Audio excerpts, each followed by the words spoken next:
வணக்கம். இன்றைக்கி நம்ம பார்க்க போகிற சமையல் ஒரு 2 வகையான கோலா உருண்டை ரெசிபி ஒரு 10 நிமிஷத்தில் பண்ணிடலாம். ஃபஸ்ட்டு செய்கிறது பார்த்திங்கன்னா காய்கறி வச்சு ஒரு கோலா உருண்டை, ரெண்டாவது பீட்ரூட் வச்சு ஒரு கோலா உருண்டை, ரெண்டுமே சைடிஷாகவும் வச்சுக்கலாம், ஸ்நாக்ஸாகவும் சாப்பிட்லாம். ஸோ வாங்க எப்படி செய்யலாங்கிறத பார்க்கலாம். குக்கரில் வந்து கொஞ்சமாக தண்ணி விட்டுருக்கேன். இது மாதிரி ஒரு ஸ்டாண்ட் வச்சுக்கோங்க. நம்ம வந்து வெஜிடபிள்ஸ் எல்லாத்தையுமே நம்ம வந்து ஆவியில் வந்து அவிக்க போகிறோம். இதில் பார்த்திங்கன்னா காலிஃப்ளவர் வந்து நான் ஏற்கனவே சுடுதண்ணியில் போட்டு வச்சுருக்கிறேன். இதை சேர்த்துக்கலாம். பெருசாக இருந்தாலும் பரவாயில்ல, ஏன்னா நம்ம வெந்ததுக்கப்புறமா எல்லாத்தையும் மசிக்கத்தான் போகிறோம், அதனால் ஒன்றும் பிரச்சனை இல்லை. இதில் பார்த்திங்கன்னா ஒரு கைப்பிடி அளவுக்கு கேரட்டு, ஒரு கைப்பிடி பீன்ஸ் சேர்த்துக்கலாம். அதே மாதிரி உருளைக்கிழங்கு பார்த்திங்கன்னா ஒரு உருளைக்கிழங்கு, இது வந்து அதிகம்தான், முழுசாக இருந்ததுனால நான் அப்படியே சேர்த்துட்டேன். இதை விட கொஞ்சமாக சேர்த்திங்கன்னா கூட போதும். உங்களுக்கு வந்து எவ்வளோ விருப்பமோ அதுக்கு தகுந்த மாதிரி நீங்கள் காய்கறிகள் வந்து சேர்த்துக்கோங்க. எந்த காய்கறி விருப்பமோ அதை நீங்கள் சேர்த்துக்கலாம். அதே போல் பட்டாணி கொஞ்சம் சேர்த்துக்கலாம். இது எல்லாமே ஆப்ஷனல் தான், இருந்தால் சேர்த்துக்கோங்க, இல்லைன்னா எந்த காய்கறி இருக்கோ நீங்கள் அதை சேர்த்துக்கலாம். இல்லை குடமிளகா பிடிக்கும்னா குடமிளகா கூட நீங்கள் சேர்த்துக்கலாம். அவ்வளோதான், எல்லாத்தையும் சேர்த்தாச்சு. குக்கரை மூடி வச்சிடலாம். குக்கரை மூடிட்டு ஒரு 2 விசில் விட்டுட்டு பார்க்கலாம். இப்போ வெஜிடபிள் வேக விட்டது எப்படி இருக்குன்னு பார்க்கலாம். பாருங்கள், எல்லாமே நல்லா சாஃப்டாக வெந்துருச்சு. இதிலே வந்து வெந்துடும். ஆவியில் அவிக்கிறது தான் ரொம்பவும் நல்லது. இப்போ இது வந்து சற்று ஆறட்டும். ஆறினதுக்கப்புறம் நம்ம வந்து மேஷ் பண்ணிக்கலாம். கையில் மசிக்க முடிஞ்சால் மசிச்சுக்கோங்க, இல்லைன்னா மிக்சியில் போட்டு பல்ஸ் மோடில் போட்டு எடுத்துக்கலாம். இப்போ நம்ம அரைக்க வேண்டிய பொருட்கள் எல்லாமே சேர்த்துடலாம். இதில் பார்த்திங்கன்னா ஒரு 15 சின்ன வெங்காயம் எடுத்துக்கலாம். இப்போ பெரிய வெங்காயம் சேர்க்குறத விட சின்ன வெங்காயம் சேர்த்திங்கன்னா தான் உங்களுக்கு டேஸ்ட் நல்லாயிருக்கும். இதில் வந்து 1 டீஸ்பூன் கசகசா, 1 டீஸ்பூன் சோம்பு, 1/4 டீஸ்பூன் சீரகம் சேர்த்துக்கேன். இதையும் சேர்த்துக்கலாம். இதோட ஒரு சின்ன துண்டு பட்டை, ஒரு ஏலக்காய், 2 கிராம்பு சேர்த்துக்கலாம்.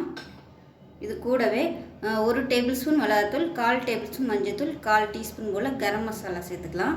என்ன தான் பட்டை கிராம்பு போட்டாலும் கரம் மசாலா சேர்த்தோம்னா தான் ஃப்ளேவர் வந்து நல்லாயிருக்கும். இப்போ இதோட கொஞ்சமாக புதினா இலை சேர்த்துக்கலாம்.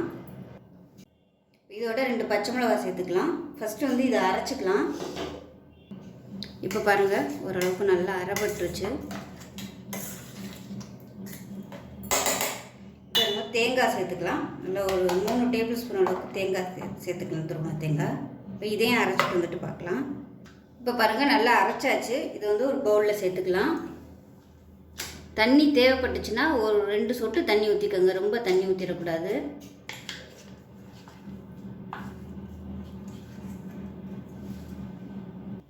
இப்போ பார்த்திங்கன்னா வெஜிடபிள்ஸ் எல்லாத்தையுமே நான் வந்து ஒரு மிக்சியில் சேர்த்துக்கிறேன். இப்போ இது வந்து ரொம்ப அரைப்படாது, நல்லா ஆனால் பொடியாக அரைச்சி கொடுத்துரும். நான் அதனால் இதை சேர்த்துக்கிறேன். அரைச்சிட்டு பார்க்கலாம். இப்போ பாருங்கள், நல்லா அப்படியே மேஷ் ஆன மாதிரி ஆயிடுச்சு. அதே சமயம் ரொம்ப நைஸாக ஆகலை, இந்த அளவுக்கு இருக்கணும். இப்போ இது ஒரு பவுலுக்கு மாற்றிக்கலாம்.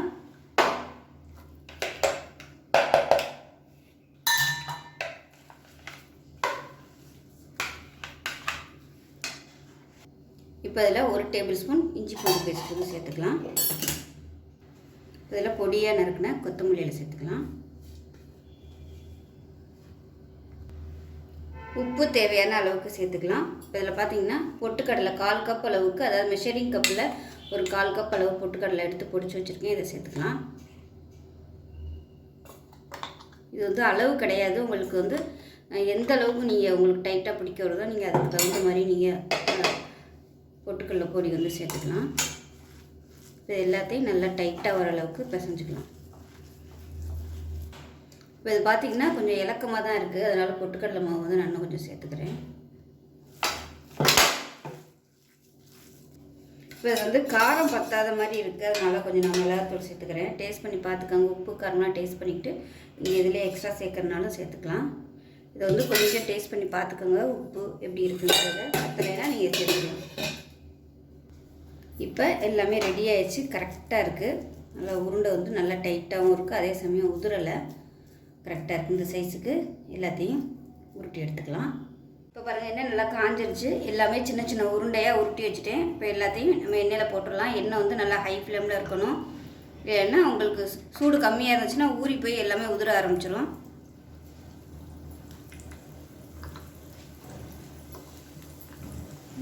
இப்போ 1 நிமிஷம் ஆனதுக்கப்புறம் திருப்பி விட்டுக்கலாம்.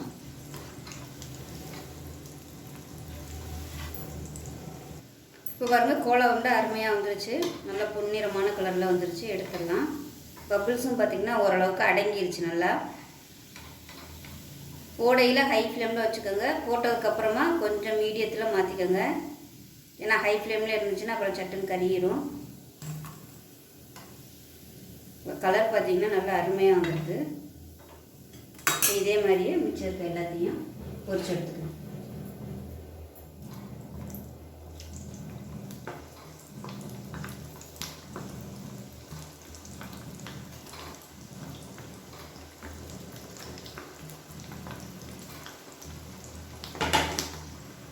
இப்போ பாருங்கள், இந்த பேட்ச் போட்டதும் நல்லா அருமையாக வந்துடுச்சு.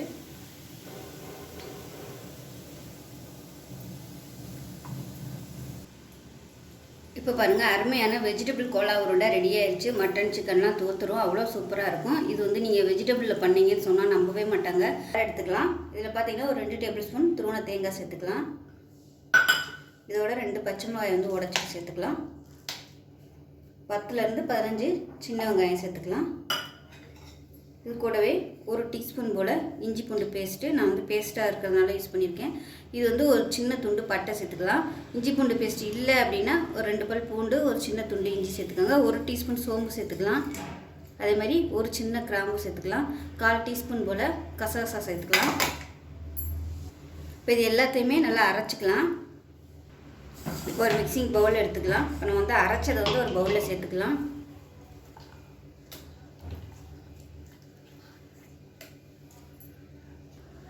இப்போ இதில் கேரட் வந்து துருவி வச்சுருக்கேன். இந்த மாதிரி மீடியம் சைஸாக ஒரு சின்ன சைஸு கேரட் வந்து நல்லா பொடியாக துருவி வச்சுருக்கேன். ரொம்ப பெருசாலாம் இருக்கக்கூடாது. இப்போ இதை சேர்த்துக்கலாம்.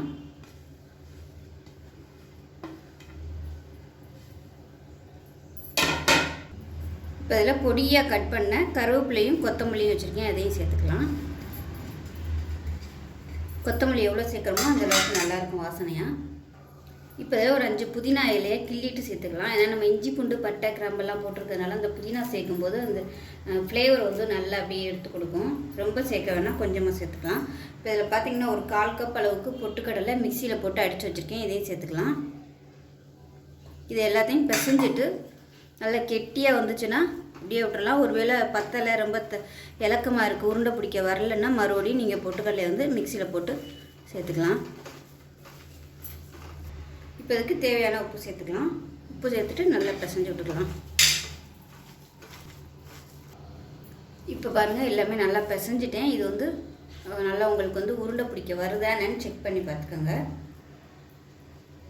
பாருங்கள், இப்போ நல்லா உருண்டை பிடிக்க வருது, கரெக்டாக இருக்குது. ஒருவேளை இந்த மாதிரி வரலை அப்படின்னா நீங்கள் பொட்டுக்கடலை இல்லைன்னா கடலை மாவு இருந்துச்சுன்னா கூட நீங்கள் 1 ஸ்பூன் சேர்த்துக்கலாம். இப்போ இதில் ஒரு 1/4 டீஸ்பூன் போல் கரம் மசாலா சேர்த்துக்கலாம். இதையும் சேர்த்து நல்லா மிக்ஸ் பண்ணிக்கலாம். கரம் மசாலா வந்து கடைசியாக சேர்த்திங்கன்னா நல்லாயிருக்கும் வாசனையாக. இப்போ அதை சின்ன சின்ன உருண்டையாக உருட்டி எடுத்துக்கலாம். இந்த சைஸுக்கு உருட்டி எடுத்துக்கலாம். இப்போ பார்த்தீங்கன்னா நான் எடுத்துருக்க அளவுக்கு ஒரு 15லேருந்து 16 உருண்டை வந்து கிடச்சிருக்கு. இப்போ எண்ணெய் நல்லா காஞ்சிருச்சு. இப்போ வந்து போடலாம். எண்ணெய் வந்து நல்லா சூடாக இருக்கணும். இல்லைன்னா உங்களுக்கு வந்து எண்ணெயில் வந்து எண்ணெய் வந்து சூடு கம்மியாக இருந்துச்சுன்னா எண்ணெயில் ஊறி உங்களுக்கு எல்லாமே உதிரி ஆயிரும். அதனால் நல்லா ஹை ஃப்ளேமில் வச்சுக்கோங்க போடையில்.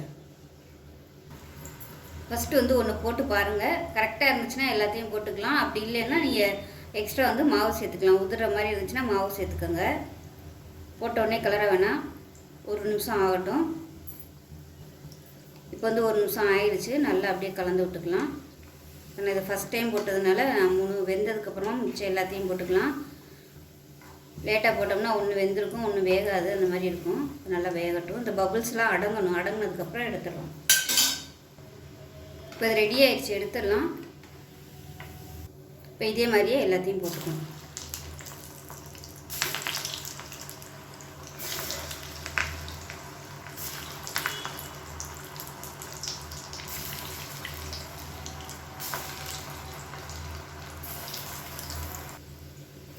பட்டை, கசகசா, கரம் மசாலா சேர்த்துருக்கிறதுனால நம்ம ஒரு மட்டன் கோலா உருண்டை செஞ்சோம்னா எப்படி இருக்குமோ அந்த மாதிரி நல்ல வாசனையாக இருக்கும்.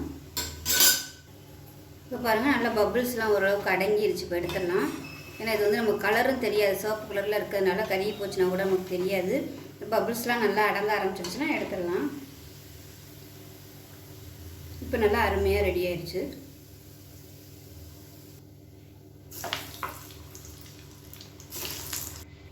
இப்போ பாருங்கள், அருமையான பீட்ரூட் கோலா உருண்டை ரெடி ஆயிடுச்சு. இது வந்து ஈவினிங் ஸ்நாக்ஸாகவும் கொடுக்கலாம், சைடிஷாகவும் வச்சுக்கலாம். ஸோ மட்டன் சிக்கன்லாம் தோற்று போயிடும், அந்தளவுக்கு சூப்பராக இருக்கும் அதோட வாசனையும் டேஸ்ட்டும். ஸோ இதே மாதிரி செஞ்சு பாருங்கள். செஞ்சு பார்த்துட்டு எப்படி வந்துச்சுங்கிறத சொல்லுங்கள். வீடியோ பிடிச்சிச்சின்னா லைக் பண்ணுங்கள், கமெண்ட் பண்ணுங்கள், சேனலை சப்ஸ்கிரைப் பண்ணுங்கள், பக்கத்தில் உள்ள பெல் பட்டனையும் ப்ரெஸ் பண்ணுங்கள். நன்றி.